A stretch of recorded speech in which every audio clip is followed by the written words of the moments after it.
გამარჯობა, მეგობარი ისევ თქვენთან არის და ისევ კლინიკა ბუნებაშია.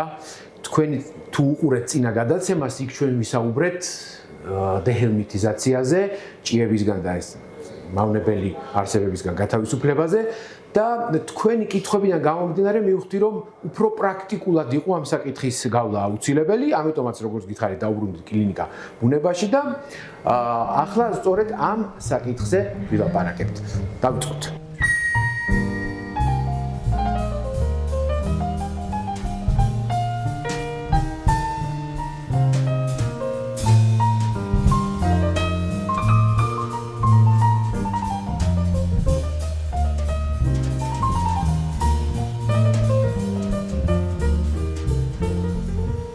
ოლიკო ლაზარაშვილთან ვეტერინართან ვსაუბრობთ ამ თემაზე და ეს საუბარი მინდა რაც შეიძლება კონკრეტული და რაც შეიძლება პრაქტიკული იყოს. ესე იგი, პირველი პრობლემა, რომელსაც აწყდება ადამიანი ჭიის წამლის მიცემისას, ეს არის გადაყლაპინი და ძალიან გემრიელი არ არის. ამიტომ მე მაგალითად ძალიან ბრუტალურ მეთოდს მიმართავ ჩემ ძაღლებთან, ბევრი ვარ მოვკვიბ და პირდაპირ უღებ ძალით და ყელში ვტენი ამ უბრალოდ სხვა 15 წლის არის და 15 წელი ამ პროცედურას ვიმეორებ ყოველ სამთვიში. წელი ასე ვაყობთ. ხო. ჯერ ერთი ეს მეთოდი მოსულა? იცით როგორი რაღაცა არის, როდესაც პატრონს არ აქვს იმის შესაძლებლობა რომ მოიყვანოს კლინიკაში, ან თუნდაც უამინდობის გამო დროობის გამო, ამ შემთხვევაში მიმართავს ხოლმე. აქ ერთი მინუსი ის არის, რომ თუ კი აგრესიულია ძალიან, აი ამ მანიპულაციის დროს განერვება შეიძლება უკბინოს თითებზე. კი, მაგრამ ფიზიკურად ახლა თუ ძალიან გრძელი ფრჩხილები არ გაქვს, რომ დაუზიანო ლორწოვანი გასი, მეტი პრობლემა არ არის. მაგრამ არსებობს ძალიან მოხერხებული ხელსაწყო, რომლის თავში სილიკონის თავი აქ დეფავს და ის არც ლორწოვანს არ უზიანებს და შეგიძლიათ სიღრმეში ჩახვიდეთ, ესე უკინდან მე მიაჭიროთ და დაალევნოთ უბრალოდ. სიბნელეში ვიცხოვრია მთელი ცხოვრება. არსებობს ასეთი რაღაცა და შესაძლებელია, ხო? კარგი, დავუშვათ ეს არ გვაქვს. მაგრამ ეხლა სხვადასხვა მეთოდებზე მინდა რომ ვილაპარაკოთ. ერთი, ეხლა ეს ყელში ყანყრატოში ჩატენო ის არის რომ უკან აგდებს ძაღლი. ჩემი ძაღლი ელით უკან აგდებს თუ საკმაოდ ღრმად არ არის. შეიძლება ენით გვერდულად გადაანაცვლოს და ისე მე უკან გამოყო. კი ბატონო. აი ამ შემთხვევაში დავუშვათ, მოდი ეხლა სხვადასხვა მეთოდები გავიაროთ. დაფხნა და სითხეში გარო. კი არა. ჯობია რომ პირდაპირ გადააყლაპოთ ისევე როგორც არის. რატომ? რა მოსდის ამ დროს მედიკამენტს? იცით რა არის, რა მოსდის და შეიძლება უკან გადმოაფურთოს ამ ბოლომდე არ ნერწოდენის შედეგად, შეიძლება გადმოვიდეს ეს პრეპარატი უკან.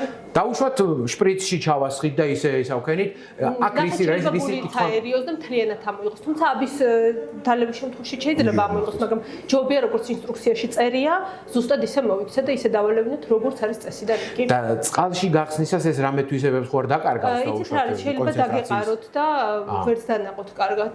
არის ხოლმე კიდევ ერთი ძველი მეთოდი, ვთქვათ შეიძლება პაციენტის პატრონმა გამიზიარა, ხელსახოთში ვახვევო და ეს ხაოიანი თავი რო არედება, ნუ ხათითო ხაოიანი მასალა რაღაც არასასიამოვნო თვითონ აბი, ძალიან კარგად ყლაპავსო. აბა გაგვიზიარეთ თუ შეიძლება? არა, ხელსახოთში ახვევს აქ. ხაღალდის ხელსახოთში. ოღონდ ნახეთ ხო არის ორფენიანი, სამფენიანი, რა შეიძლება ხელი რომელიც ისმევს და დისკომფორტი არ იგრძნობს პირისყურში და ესე ასე. იმ თავისი ხაღალდიანად ის არის იმდენად უმნიშვნელო და ძალიან ისეთი რა თქმა უნდა არ უნდა იყოს დავხოთ შეღებილი და ნახატებიანი. ნუ ძალიან პატარა ნაგლეჯი ყოფილა, ნუ ეს იმას ძალიან პატარა ჯიშის ზაღლი ყავდა და ისეც ნახევარიაბი ეკუთვნოდა დოზირებით წონის მიხედვით, ამიტომ იყო ეს შემთხვევა. ხალხური მეთოდი არის. წარეწამის გადაყლაპის დროს 90-იან წლების. გასაგებია. საინტერესოა სხვათაშორის, იმიტომ იცით რა არის? საბოლოო ჯამში ადამიანები მაინც ყველა ვერ ახერხებს ვეტერინართან სიარულს, მით უმეტეს ხა სამ თვეში ერთხელ, როდესაც ჯავს არაფერი უჭირს ვეტერინართან წაყვანა, ეს ცალკე პრობლემაა, ტრანსპორტი, მით უმეტეს თუ სადღაც შორის ცხოვრობს და ეს მეთოდები ეხლა მე მგონი ჩვენ რაღაცებში მოგეხმარება. ეხლა რა მაინტერესებს კიდევ? კატებ მე მაგალითად ძაღლებს კი ბატონო ცოტა ის მიწევს, მაგრამ ისინი მიეჩვიან კატისთვის უფრო გამიჭირდა წამლის მიცემა, იმიტომ რომ პატარა პირი აქვს, იმიტომ რომ ძალიან ბასრი ეშვები აქვს და უფრო აგრესიულია. კი, ამ ხელსაწყოთ შეგიძლიათ გვერდულად ესე ჩაუდოთ დრუნში, თავარი კარგად გაახვიოთ რაიმე რბილნე მაშინ რა ქვია დავუშვათ პლეტში, რომ არ დაკაწროთ ყვაჭებით და ამის შედეგად თავარი კარგად დაიჭიროთ და მე დაალევნოთ. ესე იგი იმ ხელსაწყოთი კატისთვის უფრო იოლდება მიცემა, ხო? თუ ძაღლდედი პირი აქვს, მაშინ ძალიან ადვილია ძაღლისთვის. თუ არ მოგაჭამა ხელი. გასაგები. შპრიცისებური ფორმა აქვს და შპრიცისებური ფორმა აქვს. მოსახერხებელია და რაც თავია სილიკონის ბილი თავი აქვს. მასალა არის ისეთი, რომელიც არც ვიცოდი ამ მის შესახებ, რატო არ ვიცოდი არ ვიცი. ხო, ეხლა რა მაინტერესებს კიდევ. წყილის წამალზეც მინდა რომ გკითხოთ. ანტიპარაზიტულ წვეთებზე? თუ წამალს? წვეთებზე. მოდი წვეთებით დავიწყოთ და მერე წამალზეც გადავიდეთ. ესე იგი, როგორც ვიცი, ვიწყებ სადღაც ქეჩოდან დასხმას, ხო? აი სამწუხაროდ მინდოდა რომ ქონოდა რაღაცა თოჯინასავით რომ გვეჩვენებინა, საიდან ვიწყებ, მაგრამ დაახლოებით ესე იგი, რატომ ვაკეთებთ ამას, როგორც ვიცი, რომ არ მოილოკოს, ხო? კი ბატონო, ისეთ ადგილას უნდა დავაწვეთოთ, რომ არ მოილოკოს და ინტოქსიკაცია არ გამოიწვიოს. თუმცა ნახეთ, არის ხოლმე ისეთი შემთხვევები, რომ ინდივიდუალური აუტალობის გამო იმის მიუხედავად რომ არ აილოკა, მაინც მის ალერგიული რეაქცია შეშუპება, უხვინარ წვდენა, ქავილი მოხდება. ეს უკვე ადგილზე ალბათ, ხო? კი, ამიტომ არის ხოლმე, როცა პატრონს ყოველთვის ვეკითხებით, არის თუ არა ალერგიული, ვაყოვნებთ ცოტა ხანი, რომ დავუვადოთ რეაქციას. გასაგებია. თუმცა ნახეთ ინსტრუქციის მიხედვით არის ხოლმე დიდი ჯიშის ძაღლებშიც ანტიპარაზიტული წვეთები სხვადასხვა ადგილზე წვეთდება და ყოფილა რომ არც გამოუწვევი ალერგიული რეაქცია, ესეც ინდივიდუალურია. თუ ვნახავთ რომ ანტიპარაზიტულმა წვეთმა გამოიწვია ალერგიული რეაქცია, ვცვლით. გასაგებია. იმიტომ შეიძლება რომელიმე შემავალმა კომპონენტმა ავნოს, ასე ვთქვათ, და გამოიწვიოს აი ეს ალერგიული რეაქცია. შიგნით შიდა პარაზიტების განახეთ ძალიან ბევრს ერევა გონიათ, რომ ნეგსგარდი ანუ ეს ანტიპარაზიტული აბები, რომელიც გარე პარაზიტებისთვის მუშაობს, კი, მუშაობს შიდა პარაზიტებზეც, მაგრამ ისე ვერ ერევა და იმდენი სახეობის ჭიას ვერ ებრძვის, როგორც უშუალოდ ჭიის წამალი. ეხლა მინდა გავიმარტო მეგობრებო თქვენთვის. რადგანაც ეს წამლები, რომლებიც რწყილებისთვისაა, მოდი ესე მარტივი სახელები ტიპებისთვის, გარე პარაზიტებისთვის არის. მიუხედავად იმისა, რომ ისინი ისმევა, ესენი არ მუშაობს ეგრეთ წოდებულ ჭიებზე, ჰელმინთებზე, ხო ესე? ჰელმინთებზე კი, თუმცა არის რომ გულის ჭიაზეც მუშაობს, არის ეს პარაზიტები. მაგრამ მიმართული არ არის იქით. ჰელმინთებისთვის გამოვიყენოთ უშუალოდ ჭიის წამალი და ტკიპებისთვის, რწყილებისთვის გამოვიყენოთ აბები. მაგრამ ყველაზე მთავარი, როდესაც ჩვენ ვამუშავებთ ანტიპარაზიტული წვეთებით, ნახეთ, არც ერთ აფში არ შედის ლეიშმანიოზის კოღოს საწინააღმდეგო ღონისძიება, ასე ვთქვათ. ამიტომ აუცილებლად უნდა დავაწვეთოთ ისეთი წვეთები, რომელშიც შედის ძალიან ყურადღებით უნდა წავიკითხოთ ლეიშმანიოზის კოღოს პრევენციისთვის, რომელიც გამოიყენება. ალბათ უფრო მაინც მედიკამენტებზე იქნება დამოკიდებული, მაგრამ აი ეს რწყილების წამლები რამდენი ხანს არის ფუნქციური? არის რაც უწერია იმაში, ხო ალბათ. პატრონი მოსულა და უთქვამს, რომ 6 თვე, 3 თვე, არც ერთს არ აქვს ამდენი ხანი ხანგრძლივობა და რადგან ჩვენთან არ არის ისეთი კლიმატი, ასე ვთქვათ, სუსხინდა მკაცრი ზამთარი, ხარ გულისხმობ რაღაც ხანმოკლე თოვლოს და ყინვას, ვერ კლავს ბოლომდე და ვერ ერევა ამ კბენარებს და ამიტომ თვეში ერთხელ ნებისმიერ სეზონზე აუცილებლად უნდა გამოვიყენო. მოდი ახლა ასეთ რამეს გეტყვით პირადი გამოცდილებიდან. ორი ძაღლი მყავს. ერთ პერიოდი ცოტა დაუგვიანე, შეიძლება არც დაუგვიანე, მაგრამ კარგი პრეპარატები ვერ დავასხი. ძალიან მაგრად იქექებოდნენ, მოკლედ ამ რწყილებისგან შეწუხებული იყვნენ. მივეცი ეს ტაბლეტი ერთ-ერთი. კი ბატონო. აბსოლუტური გენოციდი მოხდა ამ რწყილების, აი ერთ რაღაც ნახევარი საათის ინტერვალში თუ დაყარე, სადაც იყვნენ დახოცილი რწყილები. განადგურა ეს გაუბედურებული რწყილები, მოკლედ. და მას მე ეს იყო თითქმის 1 წლის წინ, 1 წელიც არ ძაღლები აღარ იქექებიან. ეს ალბათ არ ნიშნავს იმას, რომ არ ყავთ, ხო? და რატო არ იქექებიან მაშინ? იცით რა არის, შეიძლება იმ პერიოდში ალერგიული რეაქციაც გამოიწვია, აი ძალიან ბევრმა წილმა და აღარ არის იმ რაოდენობის, რომ აი ესე იქექებოდეს. ესე იგი შეიძლება რაოდენობაზეც არის დამოკიდებული, ხა რა თქმა უნდა 3 და 2 რწყილი ვერ მიაყენებს ისეთ ზიანს, როგორც მასობრივი შესევა. და ხან ამდენი ყავდა, იქექებოდა რა თქმა უნდა, იმიტომ რომ ძალიან ბევრ ადგილზე დაკბინეს. აღარ ყავს და აღარ იქექება ამიტომ. ესე იგი 3 რაღაცა გვაქვს. და ეს უნდა აუცილებლად გავითვალისწინოთ. ეს არის შიდა პარაზიტები, ეგრეთ წოდებული ჭიის წამალი, რწყილებით კიპები გარე და ლეიშმანიოზი კიდევ ცალკე. ამას ვებრძვით ან საყელოთი, ან კიდე ცალკე რა. საყელო წვეთები.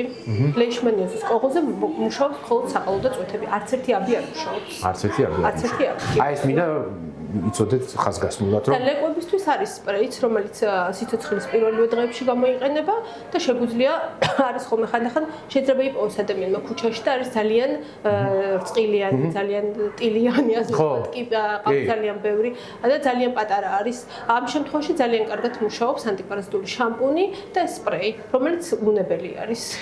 რახან პრაქტიკაზე ვლაპარაკოთ. მოდი ამ ტკიპის მოშორების რამე ინსტრუქციასაც ხომ არ მოგცემ? იყიდება ხელსაწყო სპეციალური ტკიპის მოსაშორებლადაც. ნუ დაუშვათ არა გვაქვს ეს ხელსაწყო. იცით რა არის, მე საათის რას უნდა მივაქცევთ? შეგიძლიათ პინცეტით ამოიღოთ, თუმცა საცეცებით უნდა ამოიღოთ. ზეთს ვასხამთ ხოლმე და ზეთით სპეციალურად. აი ესეთი რაღაცა მინდა, ხო, ხო. მე დაატრიალოთ საათის ისრის მიმართულებით ნახეთ, როცა უკვე სუნთქვაც შეუწყდება და საცეცებით რა თქმა უნდა მოდუნდება. როგორ მიხვდეთ ახლა ტკიპს? არა, ნახეთ ცოტა ხანი რომ, აი როგორ მიხვდეთ, ცოტა ხანი რომ დააწვეთებ, დაინახეთ. ხო, ჩვეულებრივი საკვები ზეთი, ხო? შეიძლება რომ ყოფილა ეს შემთხვევა, რომ აი პაციენტის პატრონს უთქვია ეგეც, რომ დავაწვეთეთ დაუშვათ ყურის ლოსიონი, რა თქმა უნდა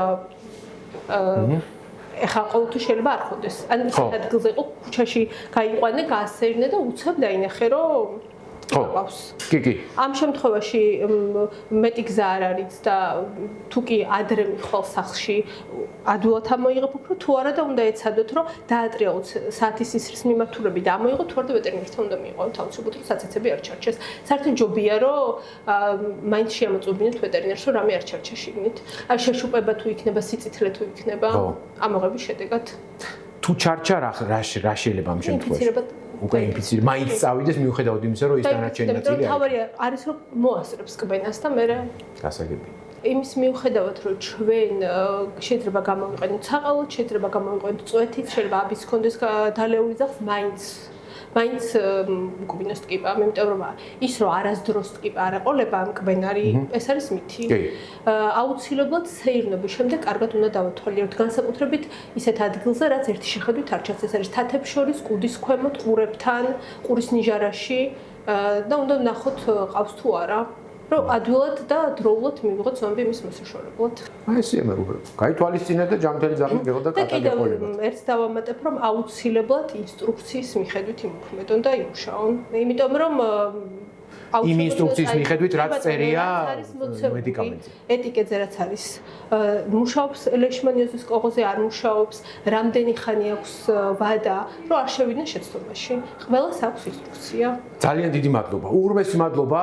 რომ გვიყურეთ, მადლობა კომპეტენტო სპონსორობისთვის და როგორც ყოველთვის მოგიწოდებთ გამოიწეროთ ცუგობარის არხი YouTube-ზე, Facebook-ზე, TikTok-ზე და კომენტარები. კომენტარები არის მნიშვნელოვანი. აი დღევანდელი გადაცემა შედგა თავიდან ბოლომდე კომენტარების წყალობით, მე რო ჩავთვალე რომ ის გადაცემა საკმარისი იყო, თურმე არა და თურმე მეტია გასაგები და აგერ აქ აღმოჩნდი უღრმესი მადლობა. საველე პირობების ხო, ამ ცნობებს ხო სხვანაირად ვერ მოვიპოვებ. ცნობებს მოგაწოდეთ. დიდი მადლობა, აბა. კიდევ ერთხელ ვიტყვი, რომ ჯობია ვეტერინართან მივიდეთ. არა, ეგ თავისთავად. უბრალოდ გადაუდებელი პირველადი.